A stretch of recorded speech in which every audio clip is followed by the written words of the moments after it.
জি sir, আপনি 5 minute অপেক্ষা করুন, আমি এখনই আসছি। স্যার দাঁড়ান, স্যার 1 মিনিট হোল্ড করুন। আপনার টাকা পড়ে গেছিল। থ্যাংক ইউ বোন। আর এটা তো ওই লকেট যেটা আমার মায়ের গলায় সবসময় থাকে। আরে এ আমার হারিয়ে যাওয়া ছোট বোন নয় তো? কি হলো স্যার, আপনি কোথায় হারিয়ে গেছেন? ও সরি, আপনি মনের দিক থেকে অনেক ভালো। থ্যাংক ইউ স্যার, আপনিও অনেক ভালো। এই মেয়েটা কত সৎ।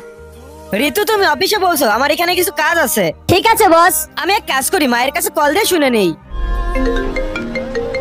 আর এটা তোমার ছেলে কল দিয়েছে। হ্যাঁ রাকিব বল, কি হয়েছে? মা, তুমি যে লকেটটা পরে আছো, সেম লকেট আমি একটা মেয়ের গলায় দেখলাম। আরে রাকিব, তুই এটা কোথায় দেখেছিস? আমাকে ওই জায়গার লোকেশনটা বল। মা, চান্দি চক মোড়ের এই জায়গায়। রাকিব ওই তোর বোন, তুই ওখানে থাক, আমি এখনই আসছি। ঠিক আছে মা, তুমি তাড়াতাড়ি আসো।